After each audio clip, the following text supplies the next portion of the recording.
ain't chasing fame, we redefining the game. Give light to the name that the system can't tame. Got the people tuned in, cause they feel our lane. It's the voice of the real, not a chase for acclaim. Mic check, then the vibe start to settle for a host. One stage and the truth is the metal. So before that show start, let the beat breathe steady. When you hear that name, just know we ready. Oh yeah, when you hear the name, just know we ready. Unpopular celebrities, yeah, we speak that truth so effortlessly. Live mic, no script, just energy. From the block to the base to the legacy. Unpopular celebrities.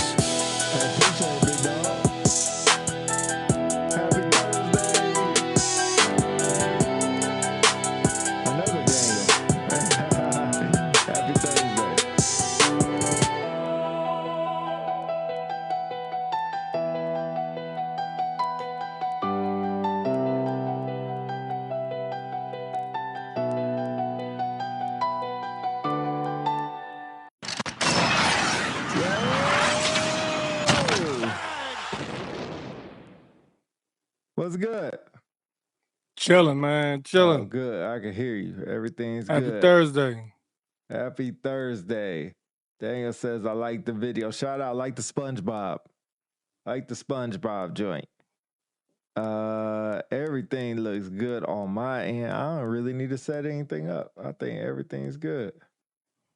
Looking good. Getting levels.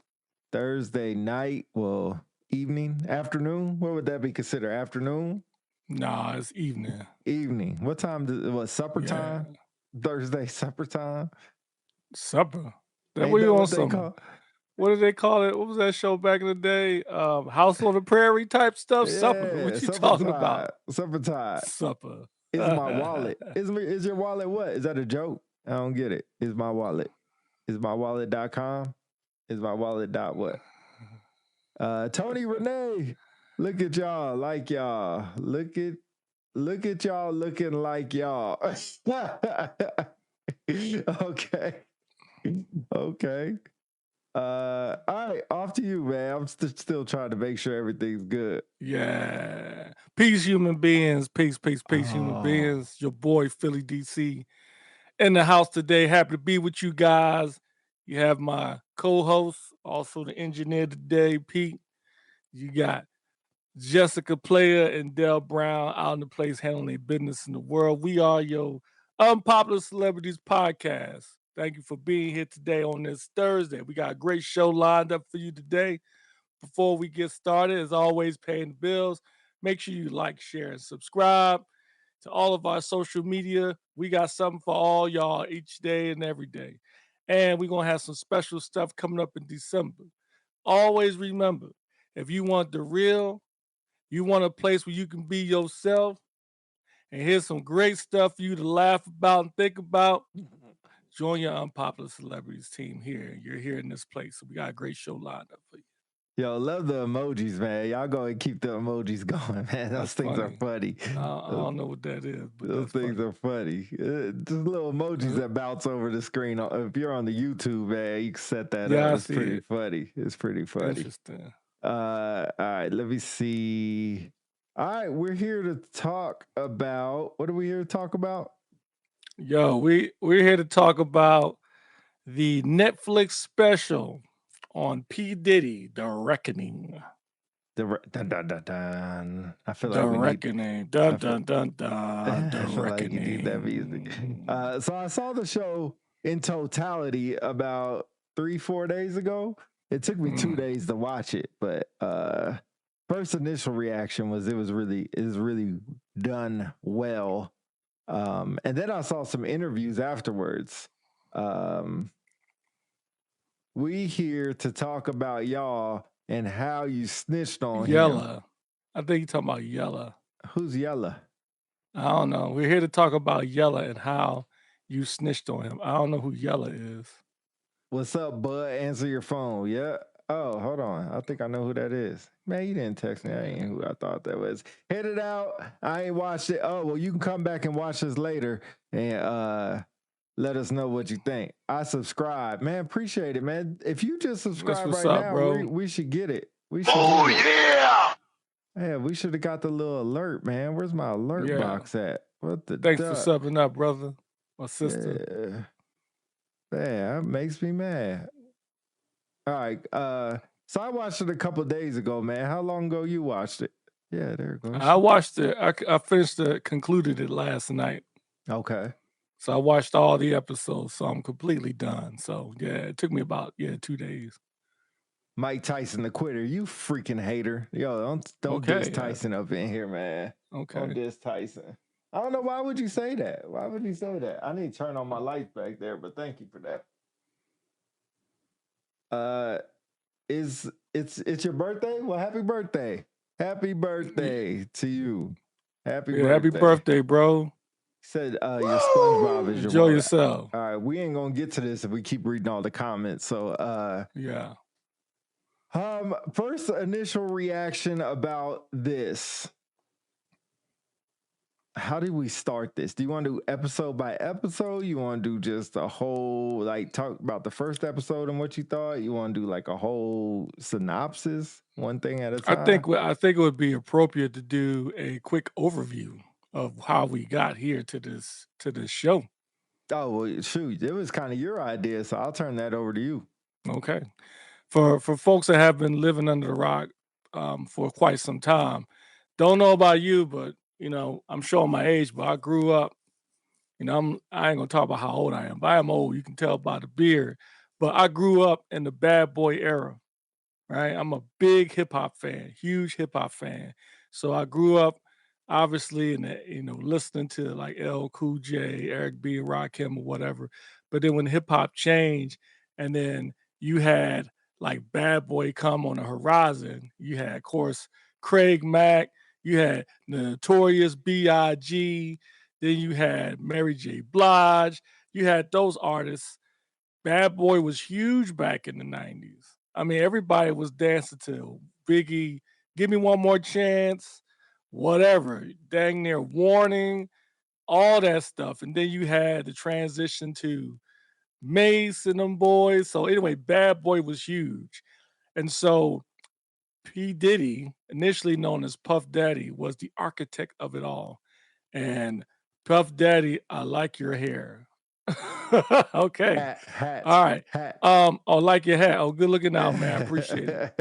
Hey, so anyway, I won't belabor it. Puff Daddy was larger than life. I mean, he was known throughout the music industry and in the world, I might say, about his musical genius and making hits. He had that thing called Bad Boy, I Thought I Told You We Won't Stop, and all that other stuff. So Puff Daddy, for years, were involved in various incidents that has caused his name to be almost tarnished in some ways, but he's found some way to get out of it. But last year, September 24, the FBI raided his home. I can't remember the city it was in, but they raided his home and they charged him with a bunch of things. Go ahead. I'm sorry. No, it's either Miami or LA. I can't remember either. Okay.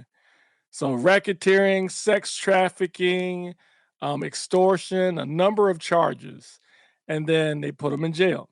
And so it was for about 7 or 8 months. They went through the trial in federal court. And then it concluded I think it was about maybe 3-4 months ago or something. They came out with the verdict. They didn't find him guilty on all charges, but he was guilty of, I believe it was sex trafficking or something like that, like transportation or something. What do you say, Grandpa's what? I love your street. Grandpa's meeting is going on. Okay. All right. You got some weird comments. All right. Anyway, so 50 Cent, if you know him, 50 Cent decided to make a documentary on what happened during the P. Diddy saga. And so it was aired on Netflix, executive produced by 50 Cent, Curtis Jackson. And that's what we watched over the last 2 days. And looking at all the reaction over social media, was well received. A lot of information, especially from my standpoint, that was very enlightening that I had no idea about. Sorry, I used the microphone. He's trying to type, but he's using the microphone. That's why it's I got you. That's all right, bro. It's all right, my brother.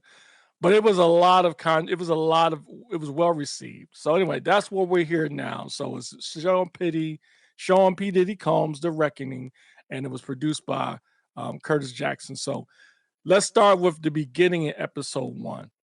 So I'll do a quick synopsis and then you can jump on. It's Yeah. number 1 on Netflix. Appreciate that, bro. You're right. It's well reserved. It should be number 1. So it did a quick highlight of P. Diddy or Sean Combs as he was coming up. You know, they talked about his mom. They talked about his father, who wasn't around really, but was known as a well-known figure.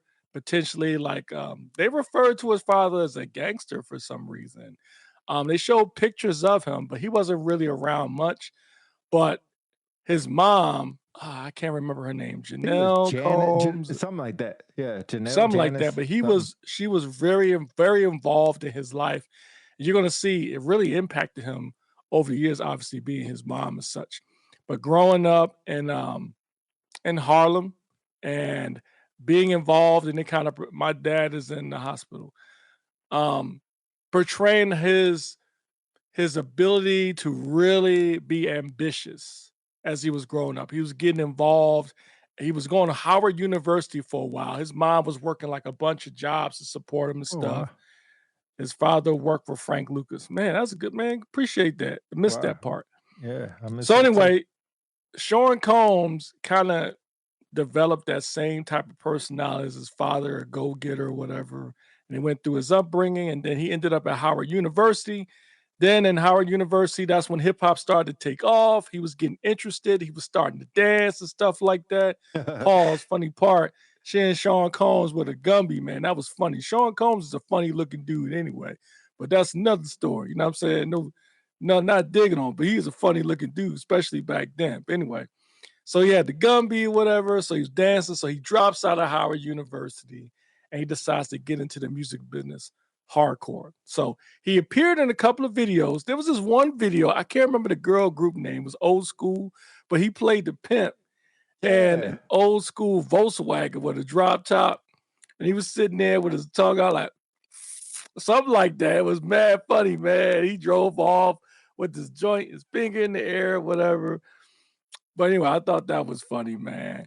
And so, anyway, I'll pause there and let you jump in. no, I think that's a good synopsis at the start. First of all, he was it A&R Records where he worked, or was it Universal where he got his first like induction into music? Was You it mean no A&R? You mean Arista? where did he's still I looking can't remember the funny name of the looking? first record, but I think are you talking about when he was with Andre Harrell? Yes, was that I can't Universal? remember. I can't remember what it was. I'll look it up Oh, real quick. Uptown. Man, Nikki, Uptown, hey, yeah, yeah. Nikki coming with it. Hey, appreciate you. Yeah. So he started with Uptown and he was under the wing of a very known producer at that time. And he was kind of the gatekeeper for everybody getting into music industry at that time. And I guess P. Diddy was very adamant about getting this job and doing what he did. And they were just like, well, you need to sit behind the bench and all this. And then the guy who he actually moved in with, what was his name? You just said his name a minute ago. Andre Harrell. Yeah, Andre Harrell. He moved in with him and they started, I guess, learning the industry through him. The best way I could say it. Yeah, Andre Harrell was very well known at the time. He was producing Al B. Shore, Heavy D and the Boys. And I mean, he was making hit after hit. And remember, funny story. I wish my wife was here, man. She was a big Al B. Shore fan. And all the girls back in the day, they like them light-skinned dudes like yourself back in the day. Your time Okay. is over. You know what I mean? Thanks to Wesley Snipes and such. But that's another story. But anyway, he was all over the walls of most young girls. So my let's see, it's the 4th day of Christmas. It was a lot going on back then. Yes, it was. But anyway, so when Sean Combs went and he went to Andre Harrell, and I loved the part. It kind of reminded me of you, to be honest. He was like, yo, like he pretty much was saying, hey, I want to learn the music business. I'll do whatever I got to do to do it. I'm a go getter or whatever. And he was very ambitious. And Andre Harrell was like, amazed by him. Like, hey, this guy's interesting. So he started working with Andre Harrell, and then Andre Harrell gave him like the ability, gave him some stuff like an A&R job. So like an A&R job, I remember when I was listening really into hip hop in the beginning, they kept talking about A&Rs and stuff. So A&R guys like artist development, they're the ones that most of the artists try to get to try to get a deal. And that's who Sean Combs and P. Diddy was. So he was responsible for developing all the artists and stuff, listening to tapes and all that. And so over time, Andre Harrell trusted him even more. And then he's like, yo, I want you from this point to just do development for all our artists. So then Sean Combs ended up getting like groups like Jodeci and Mary J. Blige. And I can't remember this other group now. I never even heard of them. But it was huge. That was the first eye-opening thing for me, was like, wow, like this dude, I knew he had something to do with Mary J, but not Jodeci. But they were talking about how Jodeci was like dressed back then with the high-tech boots and the baggy jeans and stuff. That was all Sean Combs. I was very impressed. Yeah, super impressed by that. I didn't know he had anything to do with Jodeci. I never knew. And for those of y'all that don't know who Jodeci is, Jodeci is a very well-known R&B group from, man, when did that start? The 90s? 80s? Yeah, it was the 90s. 90s. So back in the 90s, he started this group. Well, the group got introduced and it was Jodeci. And some people know Casey and JoJo, who are a little bit more famous now. But they're in the group, and then there's a couple more other people in the group, but they got hits after hits after hits. And if you ever look up Jodeci, man, you ever want to do some baby making music, put on some Jodeci, man, you turn your girl out. And this is why rap is dying. We'll get to that. But yeah, so I didn't know he was all in that. And then it was funny because I forgot all about the Mary J. Blige stuff. I forgot he had anything to do with Mary J. Blige. And I remember now that she was on a couple of his records later on, and now it makes sense why she was on there. Yeah. Yeah. But yeah. So I did skip a part. I wanted to quickly go back. Before getting with Andre Harrell, remember P. Diddy started doing doing promotion, like party promotions. Mm-hmm. So he was promoting all these parties around where he was at and stuff. You know, he was hanging out with like Heavy D and all this other stuff. So he did this big party at a basketball court, like a celebrity basketball court game. And like a lot of like A-listers was there, like Dougie Fresh, Heavy D, and whatever.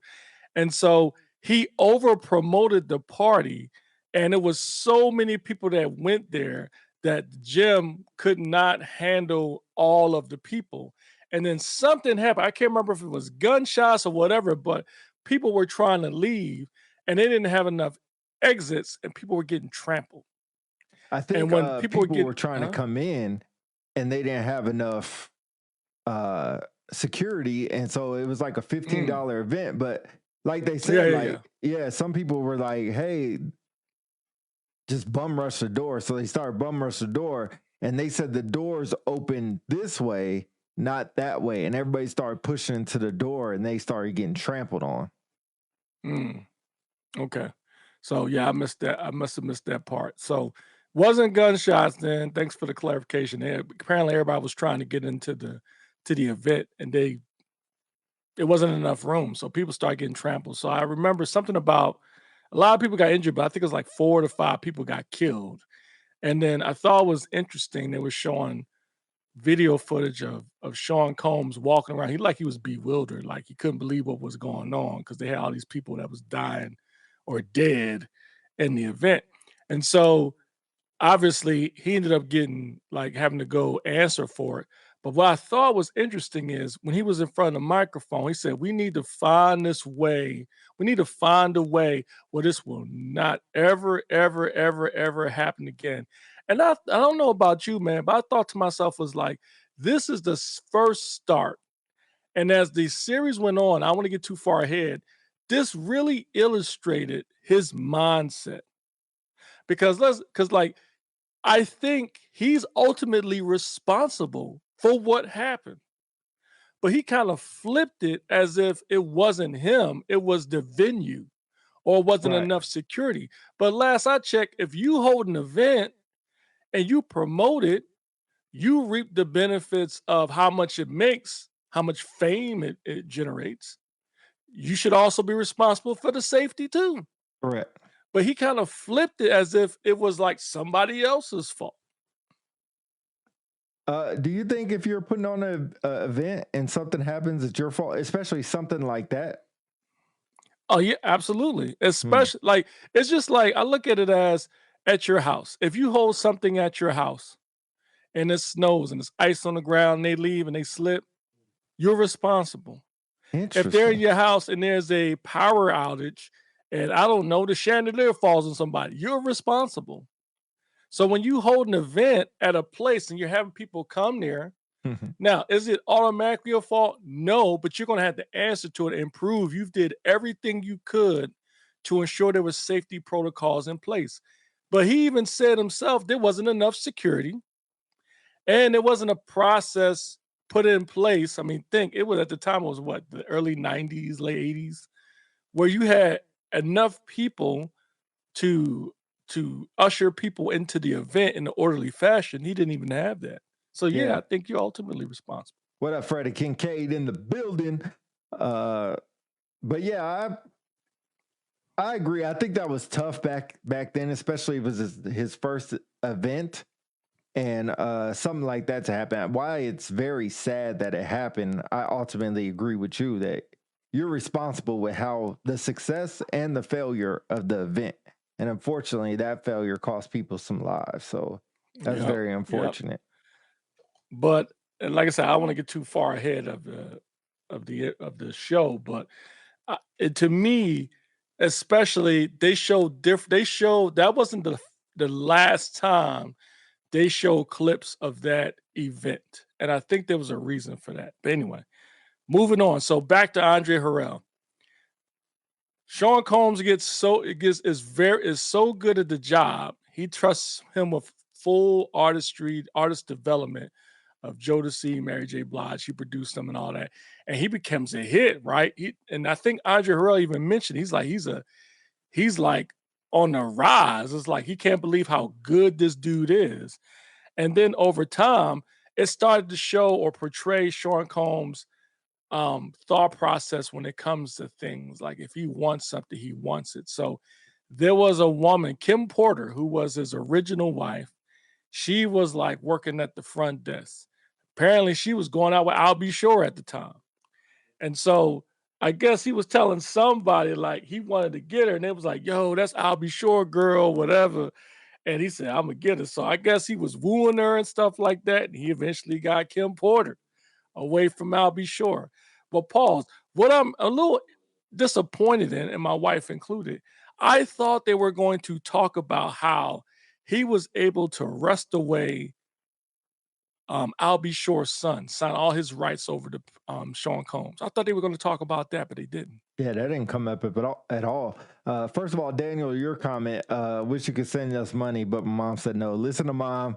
Have mom come on the show, and then see if you can send money then. But yeah, no big Hey, deal you with can it, do us dog. one better. Help by promoting the show. Thank There you, you bro. go. Yeah. But yeah, I didn't know anything about his son and Diddy and their relationship. I didn't know that Kim Porter was dating Al B. Sure and all that thing happened. That was new to me.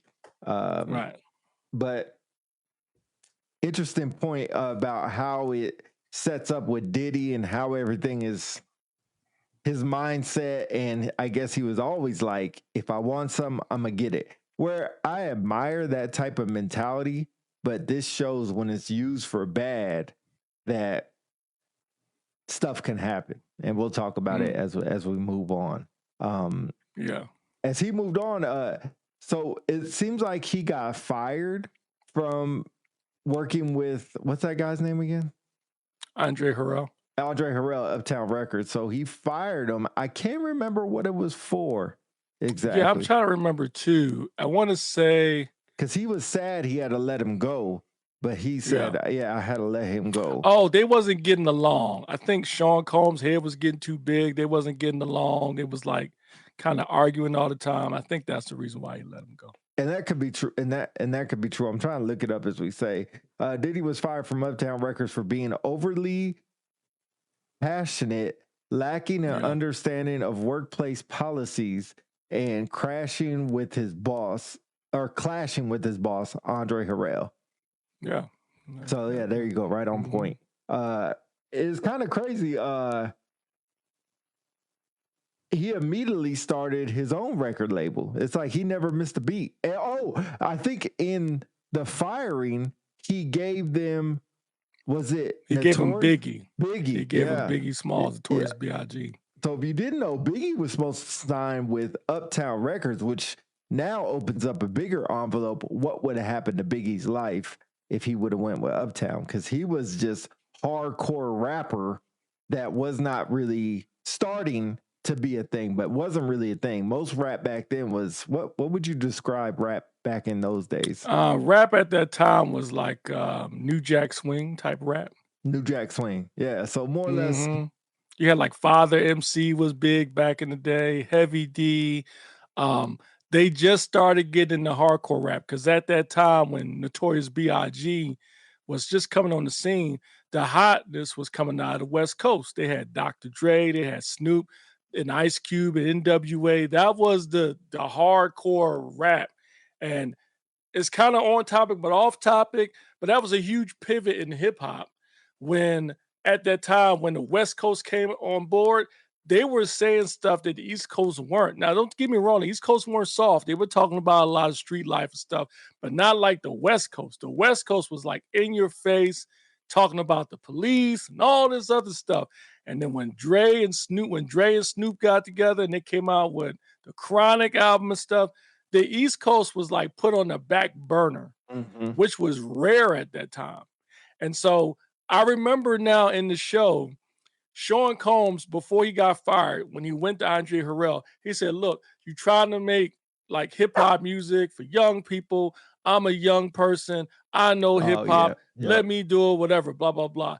And so when he got fired and he says, I'm sorry, man, hold on. Go out there and sit down. My bad, my other co-host, my dog. But when he got fired, he said, look, I will let you have Notorious B.I.G. Yeah. And that's huge because to your point, he could have signed with Uptown. Yeah. I'm going to pause here because I'm going to have to put my dog up, man. He tripping. He says that's your dog. Yeah. I'm sorry, y'all. It's an unpopular celebrity mascot. That makes Golden Doodle life, man. I'm sorry, man. But anyway, go ahead. Yeah, I agree.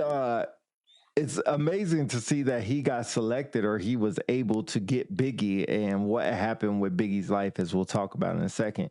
But I think from there, Bad Boy took off. Well, I'm sorry, it didn't really take off. Bad Boy started. I should say it started. And he was producing Notorious B.I.G. and that was like his main dude. That was like the dude he was going to make big.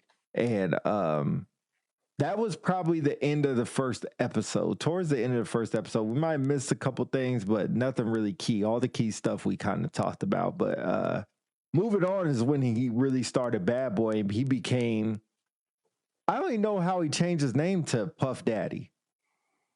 I don't think they talked about that. Yeah, I don't remember the daddy part, but they said they called him Puff because of something. He always had that nickname, Puff. I can't remember. It was like when he was young. You know what I mean? It wasn't like when he became Bad Boy, he was Puff Daddy. I don't know when they added the daddy part, nor the Diddy part, nor the brother love part. We won't even get into that yet. Oh, but, okay. So he played football at the academy. His team won the division, and Combs said that he was given the name Puff as a child because he would huff and puff when he was angry. Oh, I don't remember that one. Okay. Yeah. But when Bad Boy started, the first artist that was out of the pipe was really Craig Mack. Craig Mack. And Craig Mack wasn't really a good artist to me. No, he was. He just didn't have. So it was a side story they didn't cover. But when Craig Mack started, and Biggie came out, Craig Mack felt like he was pushed to the wayside. Oh, okay. Because his first hit, Flavor, it was hot. I mean, it was banging. But then, I was telling my wife the other day, man, his album was trash, man. He only had like 2 good songs. I don't But remember. he kind of fell to the wayside because when Biggie came out, he was doing all these mixtapes, and then he wasn't really given the same push as Biggie. Mm-hmm. And what was interesting too, I'm kind of getting ahead. Get down, man. I'm sorry, man. Groupies over here. But at one point, Craig Mack was trying to go to death row, man. I didn't know Right. that. Yeah. Traitor. Yeah. It's like, let me Well, stop. I think he Let was me trying to stop. go death row because of what you said. East Coast wasn't Down. really pushing gangster rap like that.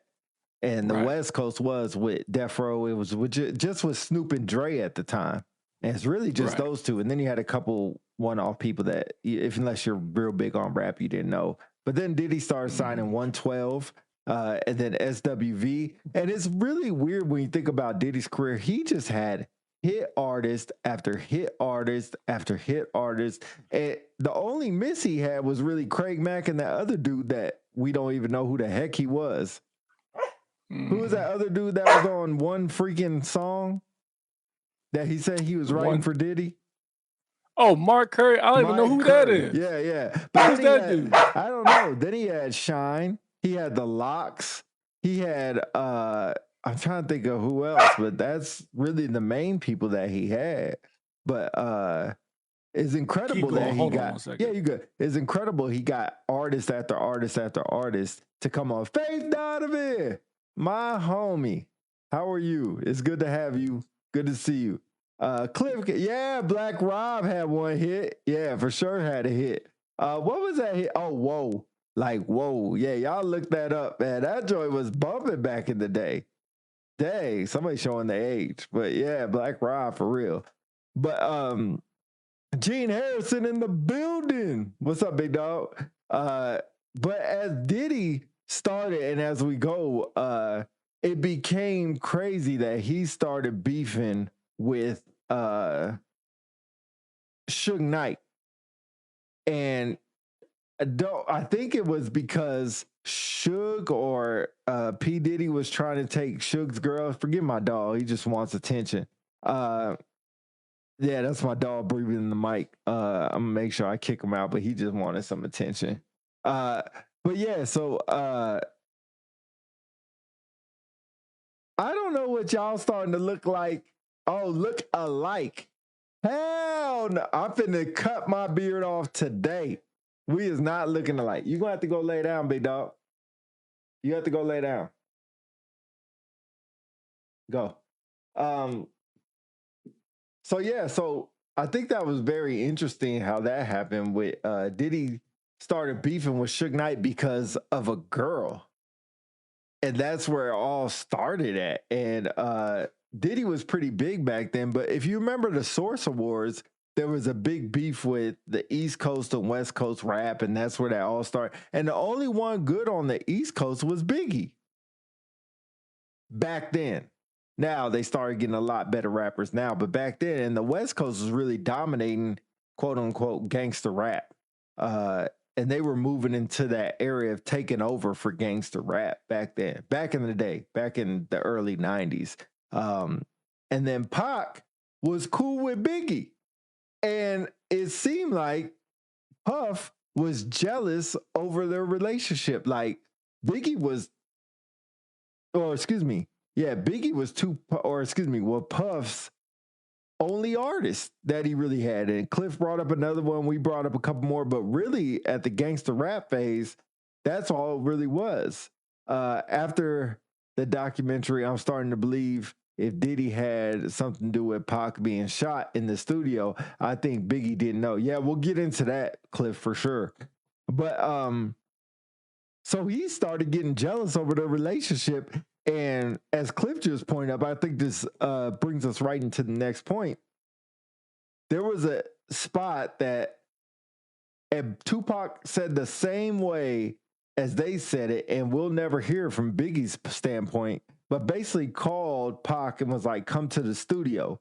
And was it Lil C's? There was another artist named Little C's got a call, was like, hey, Tupac's down here. He's at the studio. And he's like, he told Biggie, and Biggie was like, yo, bring him up. That's the big homie. So as Little C's tells it, as he went downstairs in the elevator, some dudes were there and they were like, get back in the elevator, had a gun point at him. As the story goes along, Pac got shot, I think 1, 2, 3 times, something like that, at the studio. And that's what really started that East Coast, West Coast beef, especially with Bad Boy and Death Row. And I'll say here first, I think that was the start of Bad Boy really being relevant, was during that time when Tupac got shot. And that beef really kicked off. I think that was catapulted Tupac, or excuse me, catapulted Bad Boy to really being relevant. Because at the time, and I'm a West Coast dude, I was from Cali. That is all we listened to was West Coast Death Row, and they were all over the place. But I think that's what catapulted Bad Boy in being relevant, was the shooting of Tupac in the studio. And that's kind of where Tupac was just like, I'm going to join Death Row. And then he made that song, was it Hit 'Em Up?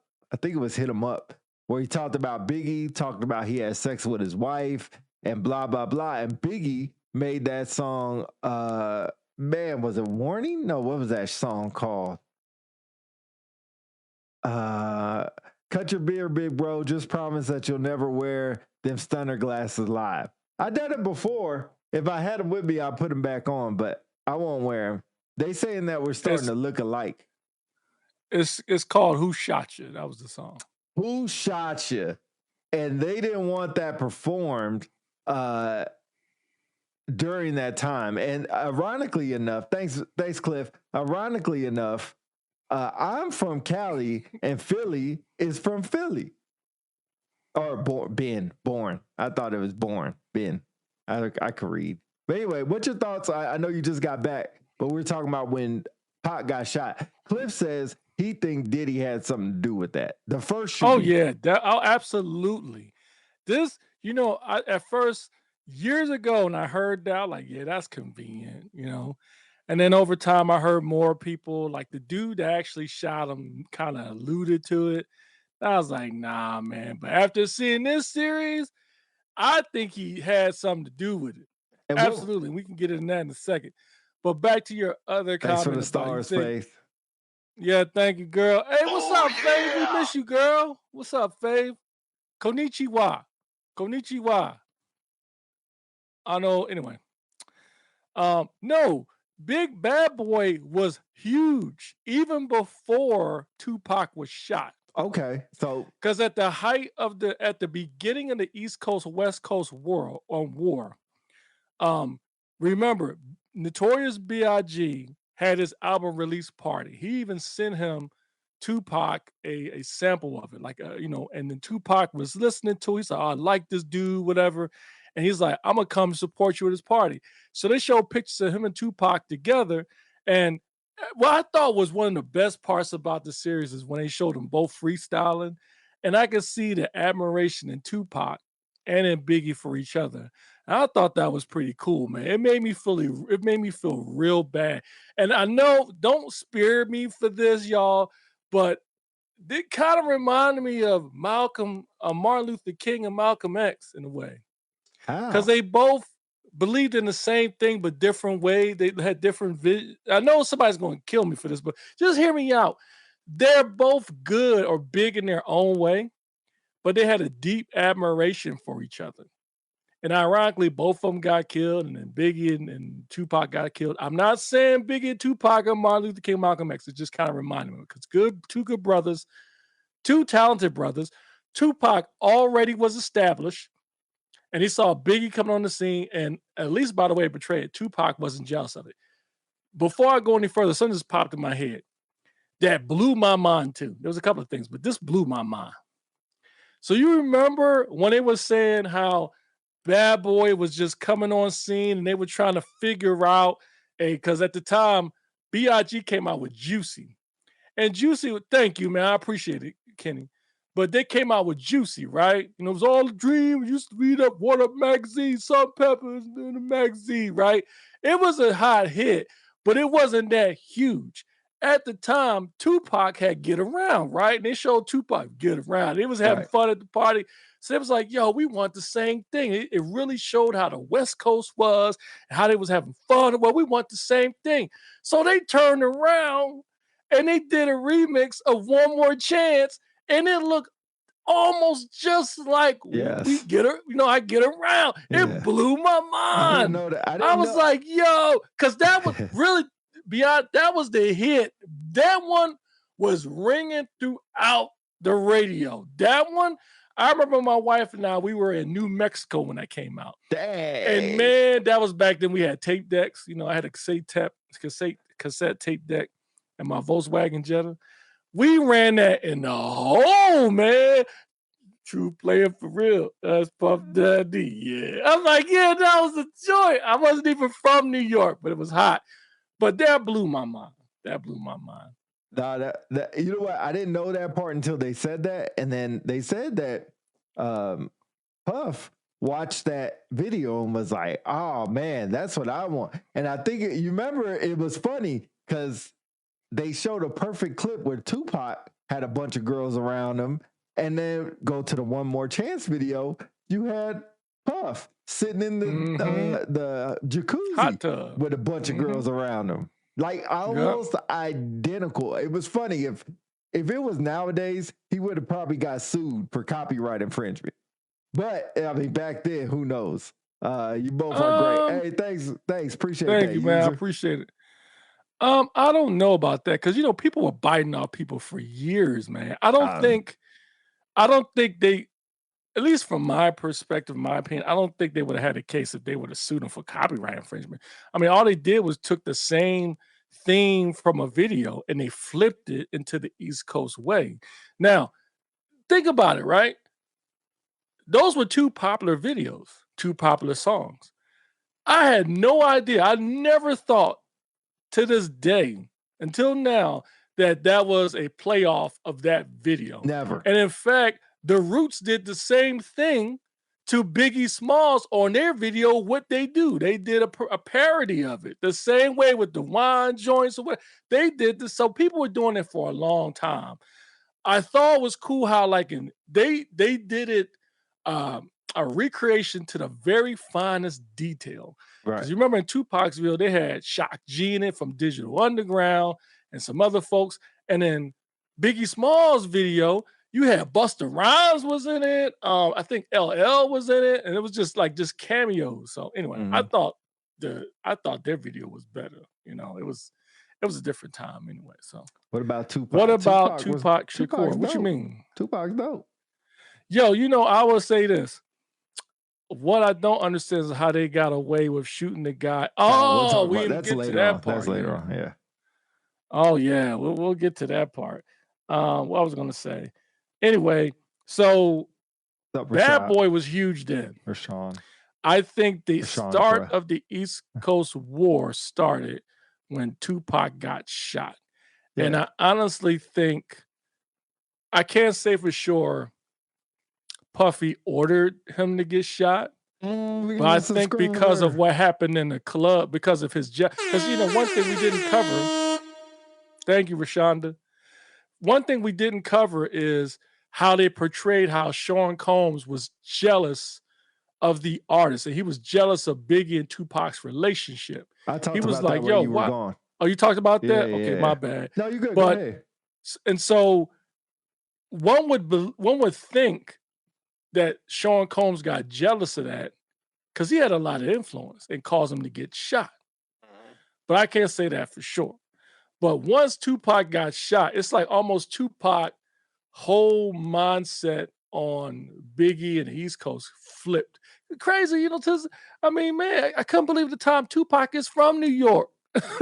Yeah. Like, you know what I mean?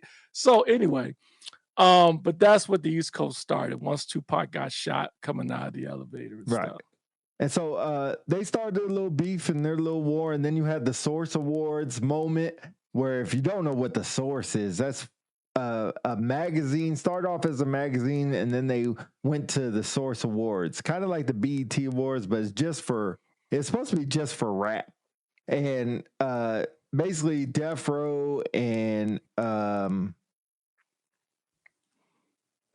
Boy were basically winning all the awards. And Suge Knight came on there and basically said, he said, if you don't want your producer dancing on the video and getting on your way, come to Death Row. And Puff went back on there. He said, yo, it's not about East Coast. Like, he was trying to be the peacekeeper. Like, yo, give it up for everybody. Like, clap for everybody. And Suge Knight was like, nah, hell no. It's all about us. But it's interesting because then in the documentary, they said that Biggie or Puff was pissed at Suge for saying that. And he started messing around with gangsters, like Crips, like real life, what they do in the street gangsters, because he knew he needed some support from them to take down Suge Knight or to be able to handle Suge. And then we fast forward to the Tyson fight. The big night in 1995 where Mike Tyson came out of jail and he had his first fight, and Puff was there, Tupac was there, Suge was there, like anybody at that time was at that fight. I remember watching that fight when it happened. That tells you about how old I am, because I remember that fight actually happening. And then the backlash of it, where basically what happened was Tupac was shot and he died. And there was all this controversy over who did it. And to this day, they still don't know who did it. Still don't. And there was some backstory about how this dude who was a gangster Crip did something to Pac, and Pac saw him at the fight, got into a fight with him, basically beat him down, and he was the cousin of some big known Crip guy. So that's how they think that the hit was called. But they think the hit was called by Puff, who paid, I think it was $100,000, $500,000, $500,000, $500,000 to have it done. That is the story behind it. Your thoughts? Yeah, that I think that's what happened prior to Tupac getting shot. There was something about one of the members of the Crip gang was at the fight, and that same dude they saw at the fight apparently had some beef with one of Tupac's crew. They tried to steal his chain or something like that. There you go. Yep. And so they told Tupac, like, yo, he here at the fight. And so I remember they were saying, like, yo, Suge Knight was like, yo, we came and we saw what we wanted to see. Mike Tyson knocked it out of somebody. And then it was on that night. You know, we was ready. Everybody was ready to fight after that. You know what I mean? So they saw the dude and they showed the video footage. Tupac was walking up there with his crew and they just started kicking the stuff out of this dude, right? And so after the fight, after that skirmish, they went back, got back to the dude who is the friend of Puff Daddy's friend that introduced Puff Daddy to the Crip dude who was the lead. And it was like, yo, this was happening to that dude. Cool. And so right after that, later on that night, they had Pac and Suge Knight in the car. And then that's when they got shot up in the car and stuff. So Suge Knight got shot. He got injured, minor injuries, I believe. But Tupac got the worst of it. He got shot several times. And he got killed. So they said, I remember later in the show, they said after he got shot, man, like Puff Daddy and the son was just walking around like nothing happened. Like it was all good. You know what I mean? Which was weird, you know? Yeah. And anyway, that's part of the reason why I think he did it. But anyway, so anyway, Tupac gets shot and then the war just explodes after that. And what I thought was interesting, it showed the side of how Sean Combs could be very calculating, because before Tupac got shot and he came out with that song, Hit 'Em Up, and, you know, Sean Combs was like, Biggie was like, yo, I remember that time too. Biggie was like, yo, I don't even want to deal with it. I ain't got no time for that. And Sean was like, we got to do something, man. Respond. Blah, blah, blah, blah, blah, blah. You know what I mean? And so, you know, he came out with Who Shot You or whatever.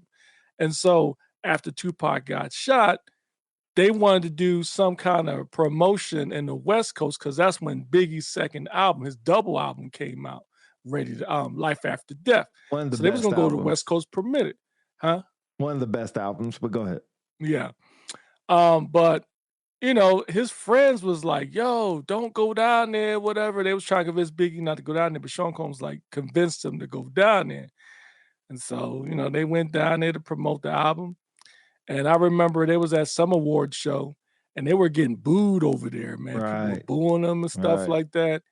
And so unfortunately, later that night, same thing, weird, Puff Daddy and Biggie in the vehicle. They leave, they get shot up. Biggie gets killed. Sean Combs doesn't get shot. And now Biggie Smalls is dead. Well, were they in a vehicle together? Because I thought in the story that they convinced Biggie to stay in LA for another day. They were supposed to leave and go to London to get some kind of an award. I remember that, but I don't remember them separating. I thought Sean Combs was with him. Okay. Somebody gonna have to clarify. I could be facts. wrong. Yeah, but I could be wrong. But yeah, so yeah, Biggie gets shot, and it was on like March, sometime in March, because they call it Biggie Day. March 9th or something like that. Yeah. The interesting thing in the clip that Puff made Biggie pay for his own funeral. Oh man, that ooh. Like when you call about the demise of P. Diddy, like he said, this is gonna be the best, biggest funeral ever New York has ever seen. And then he was like, but basically the money that Biggie made off the album, he basically took it and made him pay for the funeral. Yeah, man.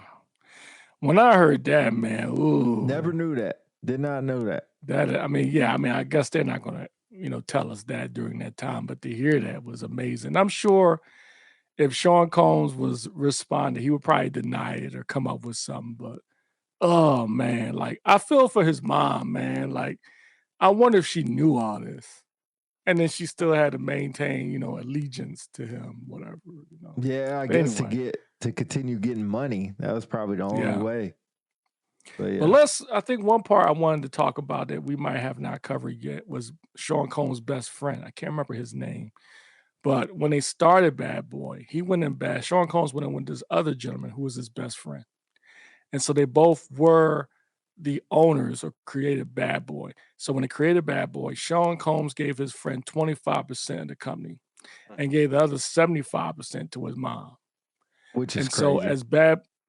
Which is when Bad Boy continued to grow, his name was something about Sean Combs had to go do something. He came in his best friend's office with a baseball bat. It was like, yo, I got to do this thing, whatever. I need 25% of your company. And the dude felt like he was being threatened, man. He was like, yo, I want to keep my 25%. So he kind of forced him to sell his 25% off. And so later after that, he gets fired, was thrown out on the street. Yeah. And that's supposed to be his friend, man. Anyway.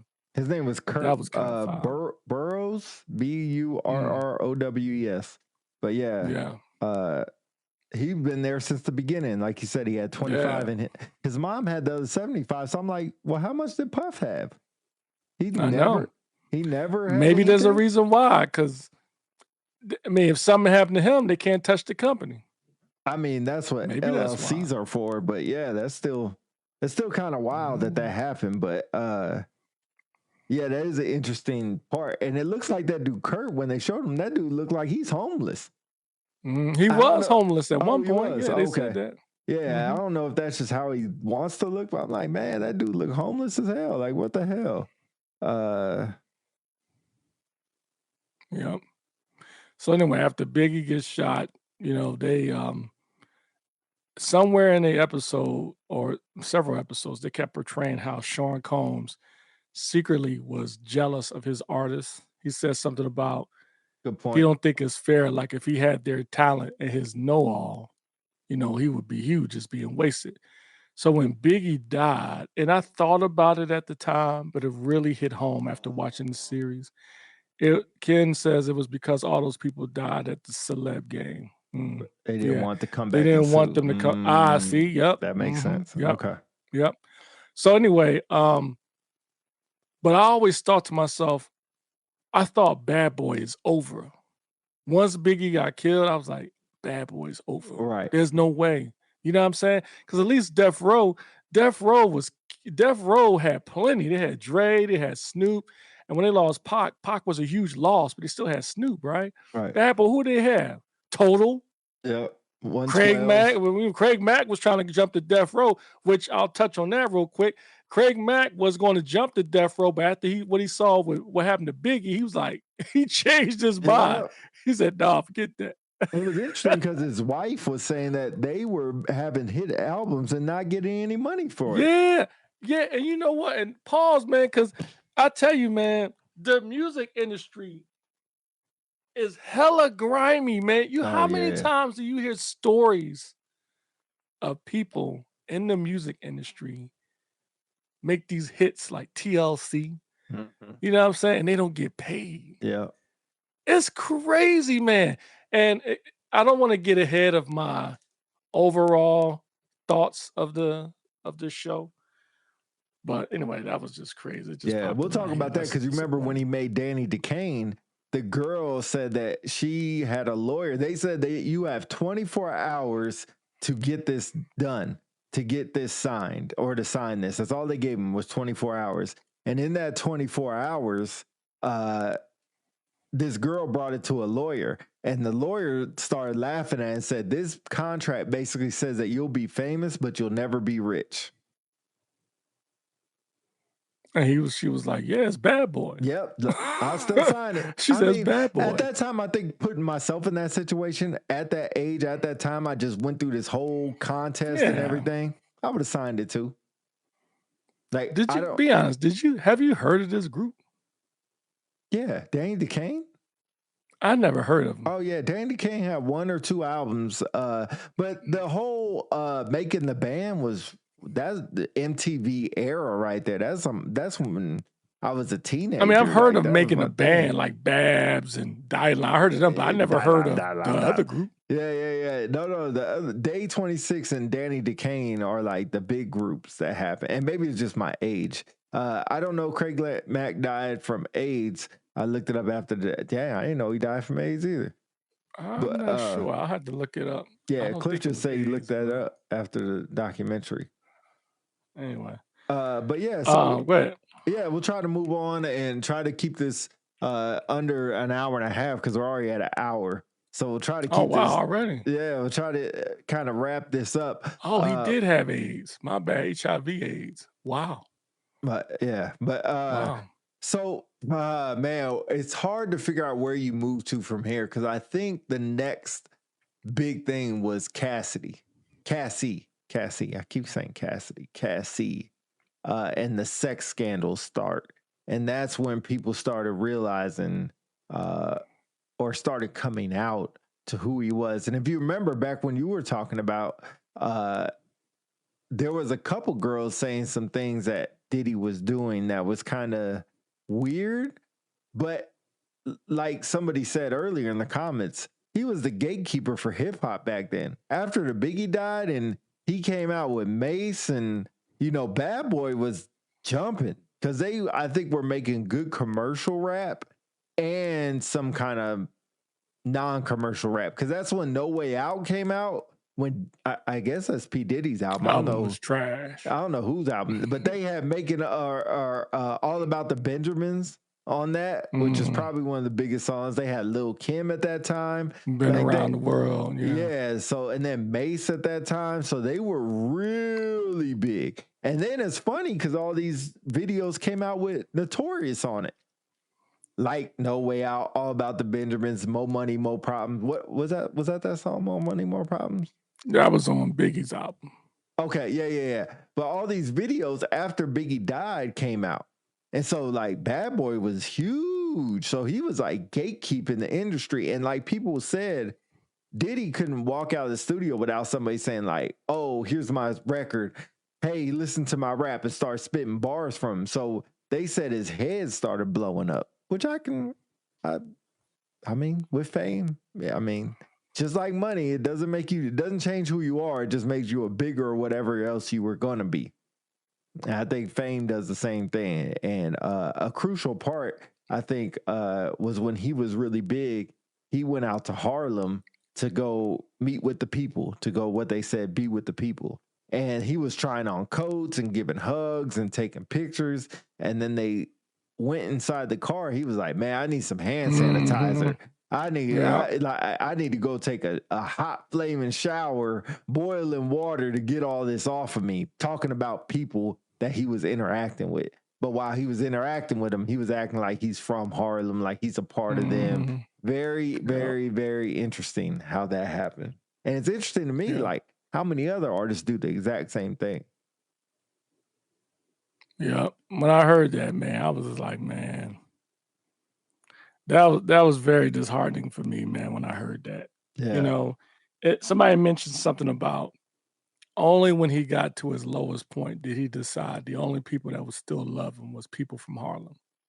And that's when he went back. You know what I mean? He went back to where it started. You know what I mean? Because I was wondering, like, why is this dude like riding in the streets, whatever? But that's the only place he knew that people weren't going to turn their back on him, and it worked because we're kind of getting ahead. But when the trial happened, which I thought was brilliant, but messed up at the same time, how they were using public opinion to kind of influence the case. You know, they had people out there with free puff shirts on and all that stuff, and I they wonder were if like they trying to paid those guess. people to be there. Yeah, but I think there was some people that actually was loyal to him that was Oh doing yeah, that too. I don't think it was yeah. all getting paid. Yeah. But you know, like you said, this is a long show. I'm trying to find a way to kind of come to an end point here, but there were a lot of other different stories that we would go forever. We could go on forever talking about, like the story about Little Rod, that producer. That was That was crazy. sad. Yeah. You know what I mean? Let me ask you up front. And when I mean Little Rod, for folks who's listening, Little Rod was a producer that worked with Puff for a while, making some hits, and He did his he whole was one last of the album. ones that He produced his whole last album. Diddy's last album. That album was trash. But anyway, he came forward and he said that P. Diddy apparently, like, man, when that girl asked him $55,000 for her custody battle. But he claimed that P. Diddy drugged him and sexually assaulted him. And he said something about when he knew it happened, he said he felt weird, talked to the manager. I forgot the manager's name, but she was like, just kind of played it off. But what really struck me is when he said, I just went back to work. You know what I mean? He said, I was going to be producer of the year. Yep. You know what I mean? It's like he just ignored all the stuff he was saying, of hearing from Puff and what may have happened to him. And he just said, you know, just for the money, because he said he had to support his family. He had to support his family. He needed the money. And, you know, anytime somebody makes accusations against somebody famous, you always think it's a payday, you know. But what was interesting is when they played all the different voice recordings from P. Diddy to you know what I mean? Those are the type of recordings you don't send to another man. That's like you send it to a lover. You know what I mean? That's what seems strange to me. And then some of it was just like very manipulative because like if you owe somebody money, usually you duck and dodge them. He was like overly communicating, but not like, hey, I got you, man. I got you. You gotta do this and gotta do that, but I got you. Man, you gotta trust me, baby. You gotta trust me. Little what do you call him? Little Leroy or something like that. Like Leroy or something like, hey man, like very manipulating type of communication. And it's like if he owes you money and this is P. Diddy, you're like, all right, big homie, thanks for calling me. Appreciate it. Because if somebody's ducking and dodging you and then you see him, you ready to fight them. You ready to, like, you don't care what they say. You're like, give my money. But it's weird, and y'all could take this for yourselves if you owe somebody money. Overly communicating and dodging and ducking around the question, but still communicating with them, you could carry on that money for a long time that you own. And if you're bigger than them. What Cliff was talking about, there was a girl in his group when he made that group that you weren't aware of, Dirty Money, with the two girls and him. Dirty Money. And he was looking for people to help defend him. And he was, and that girl was like, hey, cool, but I'm battling custody trying to get my son or daughter. can you loan me $5,000 so I can get a better lawyer? He's like, oh, I ain't got the money. But Right. hey, if somebody come ask you a question, man, can you speak positive about me? It's like, bro, what the fuck? And she was even like, all right, like that's Diddy. That's Diddy. And I think you That's reach a shame too. But I think you reach a level where that happens. And like Little Rod said, like all he was thinking about was if I F this up, I'll never get another opportunity again. So I have to sit here and deal with everything that's happening and that's going on because if I say anything, I'm done. I'm done. And you have to keep that relationship. And it's sad, man. It's sad that you would do all that. But you remember, he said he's working with what, 2 years or something like that? Mm-hmm. Oh, bro, the funniest part of that, I just thought about it. You remember when they were trying to record? And he said, yo, a simple verse would take like 3-4 weeks. And they showed Diddy try to do that verse. Mm-hmm. Oh, my God. He could do 4 words. And then the funny part was he tried to help Diddy, was like, hey, do it this way. He's like, bro, don't do that. Don't do that. Like, I got it. I got it. I was like, he said, if I ain't hot, you ain't hot. But that just reinforces that stuff that he did on Making the Band and the parody from Dave Chappelle is true. That's all true. Yeah. That you know what? It's sad that he did that to young people. And we could talk about the Making the Band thing, but he pretty much helped them and then, excuse my language, but over at the same time. Because I couldn't tell you who none, like that girl who came back on there, but she ain't never came out after that. No way. No. The girl who said the white girl, Audrey. Yeah. She never heard about her again. Know who that is. The Day 26 people never heard about them ever again. Day 26 never heard of them either. Yeah, so it's sad, man. It's like Diddy the only one. Mace, I mean, he got the thing with Cameron, but he like disappeared. And I think I asked you that yesterday, was like, why ain't Mace ever said anything? Because he seemed like he would have been, or maybe Mace was really distant from him. And you remember Mace left and then turned really, really religious. Mm-hmm. Makes you want to think why he turned religious. Maybe he saw some things that he was just like, oh, shoot, I need to start asking for forgiveness. Yep, and it's almost similar to all those people. That's what, Cliff, you read my mind. That's what I was going to say. All these people that work for Puff, his manager, even like Mary J, Jodeci, Maze, Black Rob, you name it. Like, there were more people that saw something. But a lot of those people never came forward. It's because they really didn't see anything or they didn't want to be involved. You know what I mean? Like, who was it? What was they talking about? Jerry, it was the Epstein files, right? Talking about all the famous people that was at the house. Puff Daddy was working with Justin Bieber. He was working with Usher. I mean, the stuff that he was talking about, man, like, there are people out there who are willing to sell their soul just to be famous and give up their morals for it. Right. And that is a, and I gave it a lot of thought the other night with my wife, and to kind of remind me of, it goes beyond the music industry. You know what I mean? Let's just talk at our level. Let's just talk about folks who are in certain positions, because we're military folk. You talk about like generals, colonels, command chiefs, senior NCOs, that they get put in these positions of power. And, either they never had that type of power or they don't know how to handle it. And they see an opportunity and they use their power to manipulate people. Mm-hmm. And sometimes they get caught, but a lot of times they get away with it. Yeah. And a lot of times the people who benefit from their power, they don't see nothing wrong with it because they're winning. Right. They don't care it hurts somebody else or it harms their morals. Right. How many times did you have the young defender who ended up getting days off all the time just because they were in with the flight chief or whatever? Right. You know what I mean? Mm-hmm. And it's like, for that one person, they didn't care because they was like, yo, I'm doing good at my job, whatever. But from the outside looking in, you're like, that's foul, man. Like, you getting favored because of it. Mm-hmm. Ken Cliff says, right, like that producer, he said He woke up sore at times. Yeah. Oh man, that was tough hearing that. Mm-hmm. I'm not selling my soul for fame and money. I would get a regular job before I do that, man. But Kenny, I appreciate that. But I'll tell you, man, I think we are Charles Davis. What's up, brother? Charles Davis says it's realistic that someone didn't see anything. I didn't know my what's that? AAU basketball AAU coach. basketball coach was a whole drug distributor. Dang, bro. Look up Curtis Malone. All right. I'm not saying you guys would do it. I'm not saying I would do it, but I think we all at some point were faced with that decision, maybe on a smaller or a larger level. And if you're at a point where you're just trying to get in the door, that is a tough decision to make, Right. especially depending on what they're telling you to do.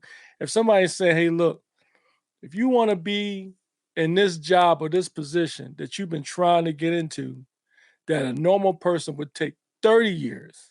For you, I can do it to you right now. It only took you 2 years. But all I need you to do is say this about Pete. It's hard. Right. Especially if I don't know you. I'll be like, yeah, I'll say it. Even though I know it's morally wrong.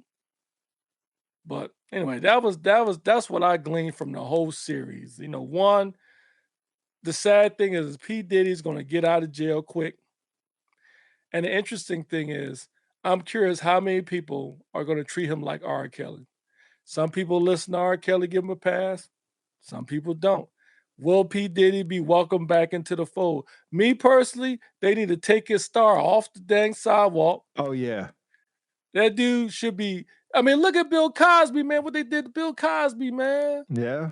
Like, that dude nobody should be dealing with P. Diddy any longer.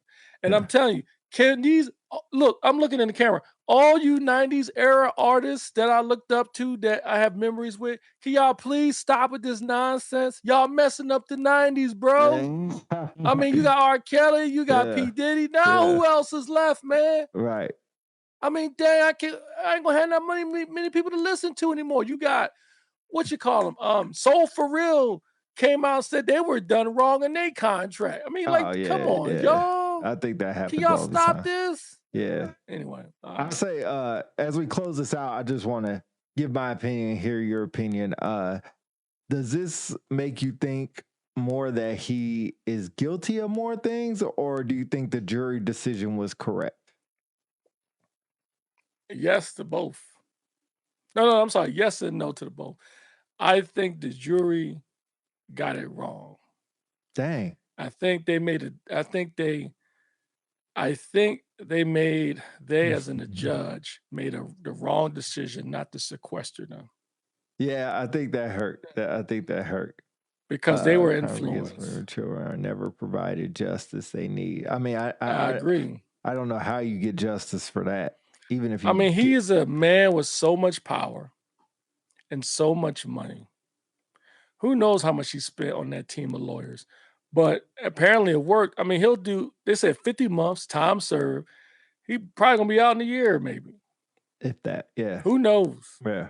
And it's a shame because, like, that one girl, like, for me, I won't profess to say 100% I know. But the producer, I believe something went wrong there. Oh, yeah. I believe that. Yeah. I believe that. Just by looking, I mean, unless he's a good actor. Old girl, the first girl he went after, I'm trying to remember her name, not Capricorn, because Capricorn's a little shaky. I'm not saying she's lying, but when the jurors said her integrity was in question, I can believe that because her stuff was kind of far-fetched in a way. You know what I mean? Talking about, remember my wife and I had a debate last night. Remember how she said she was kidnapped? Yeah. Right, because of Kid Cudi, right? Yeah. So I'm like, to me, kidnapped is, all right, if I came over your house and said, yo, you know what I'm saying? Charles Davis acting sideways, blah, blah, blah. I didn't know what Charles did. Well, we going over there right now. You know, did she say to P. Diddy, I want to go? And he says, get your ass in the car. Right. Then that's kidnapping. Right. But if he got a gun, she just got in the car with him. I mean, she's his what? Business manager? Yeah, manager. You know? That's where, and I think Cliff is right to the point that all these people basically enabled it because they were eating off him. Yep. And they were getting paid, or some were getting paid, and like, hey, I'm not messing. And this goes back to politicians. This goes to everybody. I'm not messing up my money that puts food on my table for other people. And it's sad. It's very, very sad. And like what Cliff said, he'd rather just go get a regular job to deal with that. But other people would just be like, I am not messing up what either is going to come to me good or what is going good, no matter what happens. And to your point, they don't care about all that morals and values, and all this stuff goes right out the window when money is involved. And when money is what gives you the lifestyle that you have that you probably never had, you are willing to do that. It is very, very, very sad. Very sad. Yeah. Yo, fellas, word on the street was Aaron Hall was wrapped up with Diddy stuff. Listen to some of his lyrics to his song. No, stop it. Yeah, I never listened to Aaron Hall. I Miss You, man. Can we stop with all you 90s artists, man? Who else is next? Keith Sweat?